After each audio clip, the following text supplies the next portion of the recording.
kimetokea nini ulituaminisha Shalulile anakuja ndani ya klabu ya Simba? Leo hii ametambulishwa na klabu ya Yanga. Na je, wewe ni miongoni mwa wale waliogeuka kwamba Shalulile ni mzee, ni kikongwe? Tuanzie hapo ndugu yangu, karibu sana.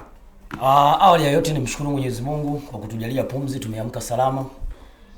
Mimi binafsi kuhusu Shalulile, Peter Shalulile, Shasha Boy ndio mchezaji wa kwanza katika hili bara la Afrika na kwenye ligi zote na kwenye vilabu vyote kupewa thank you. Amekaa takriban miezi miwili anapotaka kwenda. Yeye akijua kwamba mimi ndio tayari nimemaliza mwendo na ni staff nibaki nyumbani. Lakini Mwenyezi Mungu ni mkubwa, una boss kati tamaa mpaka siku ikamatiki. Kwa mwisho wa picha, riski yake imedondokea kwenye mabwawa. Lakini kwa Simba Sports hata siku tatu yani kwa kuelewesha ni kwamba Mamelodi walikuwa ana miezi karibu mingapi toka wampe thank you. Saizi mwezi wa pili huu. Ndio. Hakuwa na timu yoyote ambaye inamhitaji. Shasha Boy. Yani alikuwepo tu, yupo tu. Shalulile. Lakini limetokea tu dili dakika za jioni ndipo anakwenda Jangwani kwa sababu Simba walikuwa wanazungumziwa kwamba atakuja Simba na sisi wenyewe tulifahamu kwamba anaweza akaja Simba kwa sababu sasa yuko huru. Sasa twende taratibu tuelewane. Ndio. Alikuwa anazungumziwa atakuja Simba. Ndiyo. Kwa taarifa ambazo tulikuwa tunaziona kwenye mitandao, Shalulile maana yake anataka kujiunga na Simba. Lakini mwenye kumhitaji mchezaji kwenye zile nafasi yeye za kujaza ni mwalimu. Amesema kwamba huyo mchezaji si muhitaji kuja Simba. Lakini kama angemhitaji kuja Simba pengine ndio angekuwa mchezaji wa kwanza kutambulishwa kwa wachezaji wa kigeni kuliko mchezaji mwingine yeyote. Kwa hiyo mwalimu yeye ndio kila kitu, viongozi wamesikiliza mwalimu anachokihitaji, ndipo wameenda kumsajili mchezaji ambaye anaona anafaa. Ndio ameenda kumchajili. Sawa, maana yake viongozi wa Simba waliamua kumkataa Shalulile. Kocha, mambo nisikize kwa makini. Kocha akasema kwa maana ya Steve Becker. Akasema msiniletee mtu kwa sababu ya jina lake. Mimi kawaambia hivyo viongozi wa Simba. Nimefanya kazi South Africa, na mfahamu vizuri Peter Shalulile, sio mgeni naye. Steve Becker nahitaji mchezaji tofauti na huyo. Kiangalia umri umeenda. Nahitaji mchezaji tofauti na huyo. Maana ndio maana ameletwa yule Ibrahim Dumbia. Ushaona? Kwa hiyo kuna watu kweli wanabeza uwezo wa Ibrahim Dumbia, mbona kama kiwango chake tutakuja tubaki kwanza kwa Shalulile. Mbona kiwango chake hakikielewi, lakini yule ndio pendekezo la mwalimu kuja Simba Sports. Tubaki kwa Shalulile. Shalulile hakuhitajika na benchi la ufundi kwa sababu ya kutokuja Simba Sports. Na kwa nini hajahitajika? Sababu nimeziainisha. Umri, maana yake ameshaumaliza mwendo, ni sehemu ambayo anaenda kumalizia. Wewe jiulize, msimu mzima amescore goli 3. Msimu mzima amescore goli 3. Na kati Shalulile unamjua wewe msimu kadhaa nyuma hakuwa hivyo. Ni tegemezi pale Mamelodi Sundowns, lakini unamuona sasa hivi anakalia bench. Na mpaka wenyewe wamempa thank you mapema, maana wameona kashaumaliza mwendo. Wanahitaji watu wenye damu changa na kuweza kuleta. Na ni ukweli kwa sababu ukiangalia Shalulile amecheza kwenye bara hili la Afrika. Umeona bwana? Amecheza sana kwenye Champions League.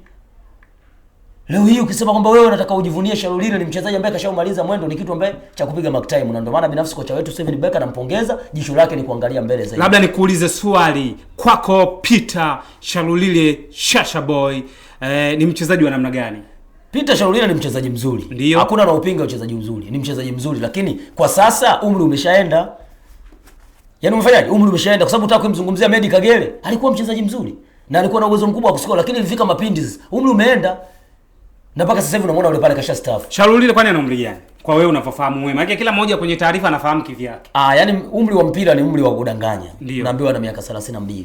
Ila wewe kwa mimi binafsi ninapomwangalia Shalulile ana miaka 32. Kuna mingapi? 38 kitu kama hicho anacheza. Kwa hiyo Shalulile na Chama Shalulile na Chama umri unaweza kawa unawiana. Chama sasa 35. 35 huo ni umri wa kwenye mpira. Nisikilize mimi nakwambia umri ule uhalisia huo wa mpira, mimi nakupa uhalisia. Ushaona? Yule umri wake ni 38, sio 32. Ile 32 unaizungumza wewe. Kwa hiyo kuna hii 32 ya Shalulile imekatwa 6. Ana 38 yule. 6 wamekata. Mtoto anaenda shule huyo. 38. Umri umeenda na ndio maana kocha akasema mimi simuhitaji huyo kuja Simba Sports. Steve Becker akaamua kucancel. Akamchukua Ibrahim Dumbia ambaye tunamuita Victor Osimhen. Na wale wanaombeza kwa mila michezo miwili. Simba wenyewe wanafanya mazoezi. Simba nadhani mechi ya mwisho hiyo tutakuwa tunamalizia, tunawezekana kule Kagame ni mazoezi. Ni mazoezi yale. Simba hawezi akatoa sare na timu kutoka Somalia. Simba hawezi kutoa sare na timu kutoka Sudan Kusini. Unaona kabisa dakika zimeenda, wachezaji wana relax. Lakini wanasema usimdharau mpinzani. Nani? Kwamba tunaambiwa kwenye football tunafundishwa usimdharau mpinzani. Simba kwa nini unafikia unamdharau mpinzani? Simba anafanya mazoezi. Unasema Simba hawezi kutoa sare na timu kutoka uliwa kawaida. Yaani Simba kwa jinsi alivyo unaona kabisa ile kosi chake kitegemea ndio kingi kimewekwa benchi, lakini wanaingia dakika za jioni wanazunguka tu uwanjani. Kama jana majibu wote wameona jana. Maana mchezo wa kwanza inawezekana so wamechezeshwa wengi wale ambao wamesajiliwa. Lakini jana ndio umepata majibu, wachezaji wana relax. Dakika zimeenda lakini wachezaji wana relax. Yaani huoni kama wanatafuta chochote. Maana yake wapo mazoezini na ratiba imebana. Kwa hiyo lengo lao warejee mapema kwa ajili ya kujipanga na Simba Day pamoja na Ngao ya Jamii. Kuna watu wana hofu na anachokionyesha Ibrahim Dumbia, na tunaambiwa kwamba ukweli siku zote hujitenga. Mafuta na maji pia ni vitu ambavyo haviambatani hata utumie nguvu kiasi gani. Hiki anachokionyesha Ibrahim Dumbia leo, tutarajia tatuonyesha kingine kikubwa. Mimi niseme tu kitu kimoja, hakusajiliwa mchezaji kuja kuzurura Simba. Ni mchezaji ambaye namba zake zinambeba, na hata hao wachambuzi wa mchongo waliambia baadhi ya vilabu visajili mabeki kwa sababu ya yule mtu. Kwanza angalia jinsi anavyojiposition, unajua kwamba huyu ni striker. Sawa, na mechi ya kwanza jitu mwetu msiku kaenda hewani. Mechi ya kwanza nafasi ambayo alipata clear chance ilikuwa moja, ambaye alienda kagonga besela ikarudi, haikutoka nje. Na hapo tulizungumza mimi na wewe. Medi Kagere ni mchambuzi sasa hivi kwenye michuano ya Kagame. Aliulizwa baada ya ule mchezo kuisha kwamba lile goli ambalo amekosa Ibrahim Dumbia, wewe kama mshambuliaji wa zamani wa Simba, tupe experience yako. Akasema nimeshangaa. Medi, sio mimi maneno yangu, bwana Medi Kagere ni mchambuzi kwenye mashindano ya Kagame yanayoendelea. Akasema nimeshangazwa, angeweza kufunga kwa namna nyingine. Naweza nikasema ile ni nafasi ya dhahabu. Sijui kwa nini kafunga kwa style ile Ibrahim Dumbia. Yeye kwanza Medi Kagere ana magoli mangapi ambaye amekosa mifumo ile? Yaani swala la kukosa goli ni jambo la kawaida sana kwa mchezaji. Sawa Yaani sio jambo geni. Yeye mwenyewe amecheza mpira na anafahamu. Sio kwamba kila nafasi yeye alikuwa anafunga. Zipo nafasi nyingi alikuwa anakosa. Angekuwa anafunga nafasi zote, manake kila msimu angekuwa anatoka na goli 300 kwa jinsi yule mwamba alivyokuwa na uchu na goli.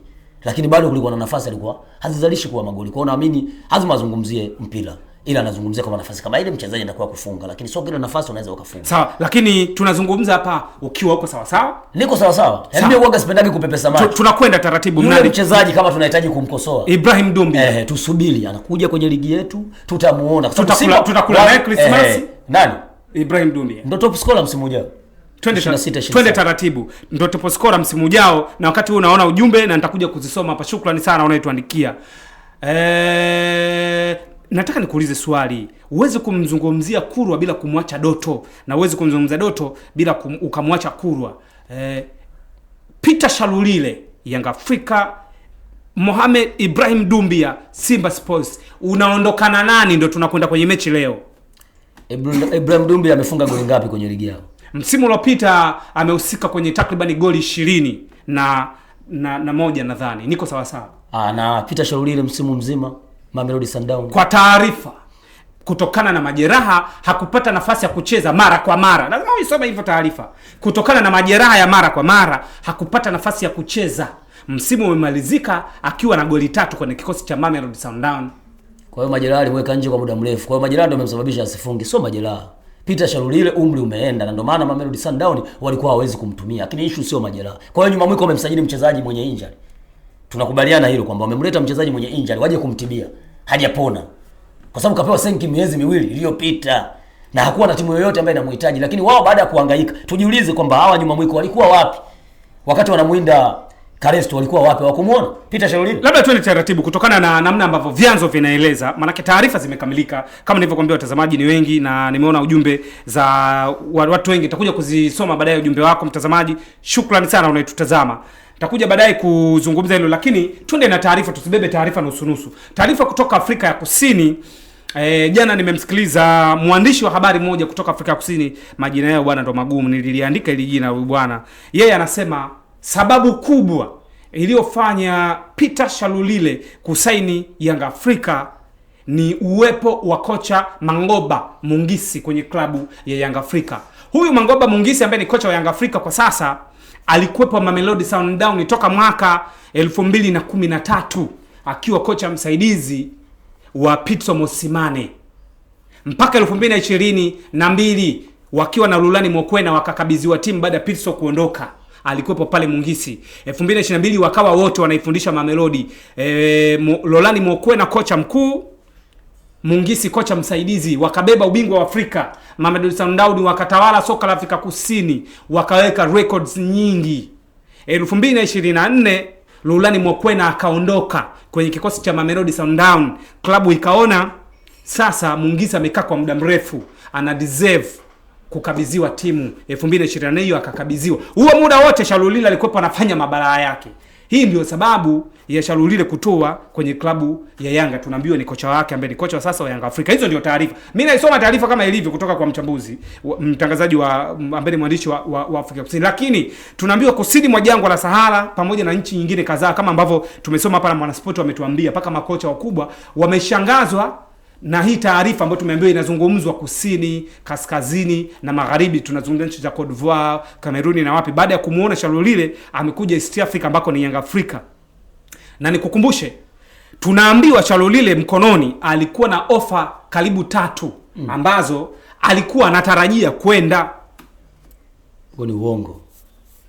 Mtu kapewa thank you kuliko wachezaji wote kwenye vilabu vote kwenye bara la Afrika. Miezi miwili hakukuwa na ofa yoyote. Sawa? Wakati hao wanaenda kumfuata huyo Shalulile, ofa yao ya kwanza walipeleka wapi? Sio wamepeleka kwa Kalesto baada alivyokuja huyo Mangoba, umeona akamwambia mpigie simu huyo mchezaji ili mradi amshawishi aje kwenye klabu yao, lakini mwisho wa siku amefeli kumshawishi.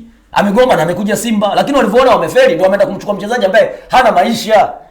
Maana kiana kwa kwenda wao wamekuja kumstiri aje kumalizia. Pale sisema kumalizia, amekuja kula pension. Acha ile pension yake ataondoka. Sasa alikuja Makudubela.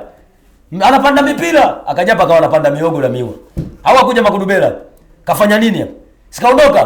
Kwa hiyo mimi ninachokijua mimi, huyo kaja kuja kuchukua mafao yake na ataondoka. Na tusiletee story kwamba huyu akusajiliwa na engineer, kwa sababu siku anatambulishwa ilikuwa happy birthday yake.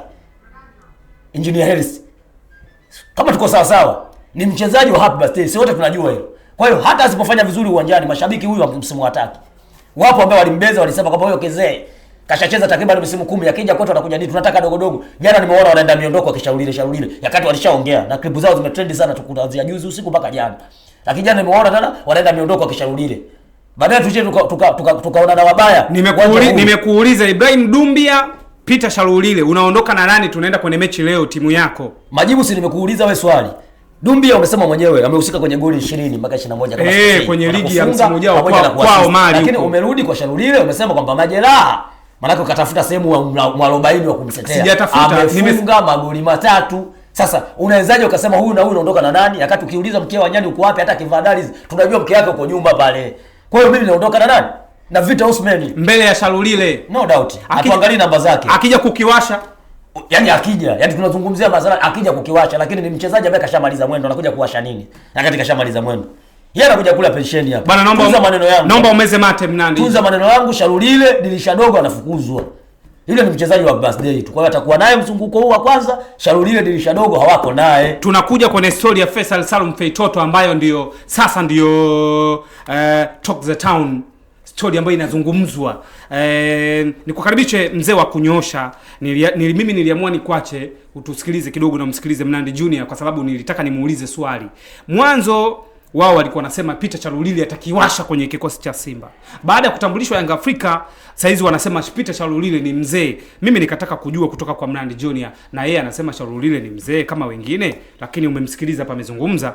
Kabla sijarejea kwako, Peter Shalulile ni mchezaji wa namna gani, mzee wa kunyoosha, ukiwa kama shabiki na nadhani ni mwanachama wa klabu ya Yanga Afrika, umepokeaje? Uko huru maoni ya mtu, hata kama na wewe unaona ni umri wake umemtupa na hafai. Sawa sawa, tutwende tuanzie hapa. Kwanza kwa upande wangu mimi, yani naona ni heshima kubwa sana kwa ligi yetu ya Tanzania NBC. Kumpata mchezaji mwenye profile kubwa kama Shalulile. Ni kitu kikubwa sana. Yaani ukiachana manake atafanya nini kwenye ligi yetu? Ndio. Lakini hii tu yani kuja kuchezea kwenye ligi yetu ni kitu kikubwa sana. Kwa sababu saizi hapa ni Afrika nzima manake. Wanazungumza swala hilo. La Shalulile ndio. Umeshaona? Na wengine mpaka wanashangani. Wengine pengine walikuwa wajui hata kama huko Tanzania kuna ligi labda inaitwa NBC. Saizi ndio wameanza kuijua kupitia yeye. Ni mchezaji mkubwa, usiwezi kumvunjia heshima kwa sababu eti ameachwa na Mamelodi. Mamelodi wana mipango yao. Ndio. Wameona kuwa hawezi kwenda naye. Ni sawa watu kama kipindi kile ambacho walichosema bwana Chama sisi hatuna mipango naye. Ndio. Au sio? Wakati anaondoka Simba kwenda Yanga. Sio alimwacha? Kina Mnane pia walikuwa nasema hayupo katika mipango mzee kazeeka. Umeshaona? Kwa wakati huo kocha aliyokuepo aliona Chama hana mipango naye. Uko sahihi. Umeshaona? Ndio. Saizi Mamelodi wameona kwa kocha aliyokuepo saizi Mamelodi wameona Shalulile hana mipango naye. Ndio maana wakampa thank you. Mimi nakusikiza vizuri kaka, unachambua. Sio kama maana yake kuachwa na timu ndio mchezaji kiwango chake kimekufa. Siku zote anajua tu. Ndio. Yaani hata iweje ile. Na kwa ligi hapa. Ndio. Kwa yule Peter Shalulile. Ndio. Hapa atasumbua sana. Huo ni ukweli kabisa. Ndio. Kama Okello kaja mwezi wa ligi hapa na kwa jinsi jamaa jinsi alivyokuwa mbishi, kwa sababu kwanza fuatilia historia yake. Hakuna klabu ambayo aliocheza akafanya vibaya. Uko sahihi. Hamna unachongoa. Hakuna klabu ambayo akapita yule Peter akafanya vibaya. Uko sahihi. Paka timu ya taifa ya Namibia yeye ndio kinara. Kwa hiyo tusiangalie tu kwa sababu manake mimi ninachojua manake siku zote mashabiki wa Simba ni kwa sababu wakishakosaga kitu ndio waga wanatafutaga mlango wa kutokea. Huo ni mlango wa kutokea, mimi wangu ndo naita. Maana huo mlango wa kutokea. Kwa sababu walishatutambia hapa tulikosa la. Mimi bwana nilikosa la kiukweli. Wanatupangia mpaka na kikosi kabisa, wengine walikuwa wanapanga na kikosi kabisa. Peter pale atasimama pale sui na nani. Huku siko Lesto sui nani, Libase sui nani. Huyu walikuwa wanatupangia na kikosi. Okay nakuelewa. Yaani baada ya taarifa kuanza kumhusisha Shalulile atakwenda Simba Sports, tayari wakatoa na kikosi. Shalulile mbele, winga Kareso, winga Libase. Walitupangia mpaka kuna Elim Panzu. Ndio, Chama. Beki anapiga namba 10 pale. Hiyo Simba. Unaona? Ya moto. Na kweli ilikuwa kweli ni balaa kweli. Yaani kiuhalisia kama manake angetoa pale ilikuwa balaa kweli. Ndio. Lakini sasa shida yao ni hii moja. Ndio. Hela haipo mfuko shati. Ndio. Si unaelewa? Hela haipo mfuko wa shati. Simba hela haipo mfuko wa shati mpaka ukambembeleze mtu. Akae naye aangalie naye azungumze na familia huko nini na nini, wana Simba hapa sasa ndio hela usajili hii hapa tunatoa. Tofauti na ule mwambo wa JSM. JSM anamwambia wewe engineer unataka bajeti ya shilingi ngapi? Nenda ka draw. Unajua mimi nakuelewa unachokizungumza, pamoja na kwamba wewe ni shabiki wa Yanga, lakini nakuelewa kwenye hizo pointi zako kwamba shida kubwa ya Simba Sports imekuwa ni kwenye kutoa fungu. Hela. Na najaribu kukubaliana na kauli yako kwa sababu moja. Kuna wachezaji wengi ambao Simba waliwahi kuhusishwa nao, lakini Yanga Afrika akaja akawachukua. Akiwemo Okello. Nakumbuka Stefano Aziziki. Tunaambiwa Max Nzengeli. Hakuna sehemu yoyote ambayo Simba anafeli manake ni kadiri manake ya furushi tu. Hiyo ndio kitu ambacho kinachomfelisha Simba. Kwamba hakuna hakuna hela ambayo manake inatoka kwa wakati. Kwamba atamka mtaji mwenyewe. Unaenda kuzungumza na mchezaji manake kwa maneno tu, mchezaji wewe unampataje? Unakuja pale subiria kwanza hivi na hivi mpaka vikao vikalike.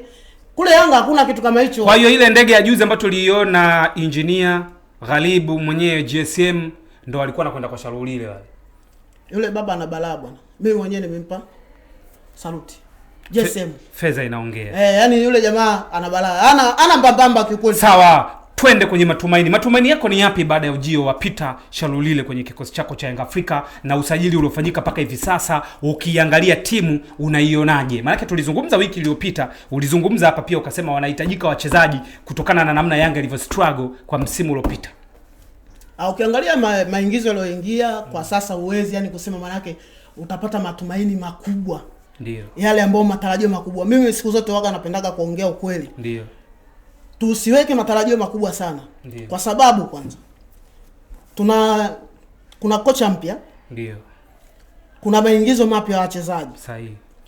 Wachezaji waliobakia wa msimu uliopita, wale wachezaji kina Mdasili sijui kina Maxi sijui wameshatumika kwa misimu takribani 5 maana. Wanapaswa kuingia. Sasa wao inabidi wao wanaingia wanapewa muda ambao wa manake wa kupumzika. Huo ni ukweli. Ndio. Kwa hiyo hapo katika hiyo situation hiyo inawezekana ikatokea changamoto. Ndio. Hapo itategemea manake benchi la ufundi ni kitu gani ambacho kinaweza kufanya. Ila tusiweke matarajio makubwa sana. Hata huyu ni mchezaji ambao ni mkubwa sana. Hapa washapita wachezaji wakubwa sana. Wamekuja hapa, wengine wamecheza mpaka Ulaya na wakashindwa. Ligi yetu sometimes inakuwaga sio poa ujue. Ina mauzauza. Yani unaweza kashangaa anakuja mchezaji mkubwa hapa. Alafu unajiuliza mara matatu huyu ndio mchezaji ambaye unasema alicheza siji wapi Newcastle siji wapi siji huko. Umeshaona? Huyu mchezaji kacheza Ulaya au ndio huyu? Ligi yetu sometimes inakuwa ngumu. Ila naamini kwa yule mwamba kwa sababu manake hajai kuangusha sehemu yoyote anakokwenda anaweza akafanya vizuri.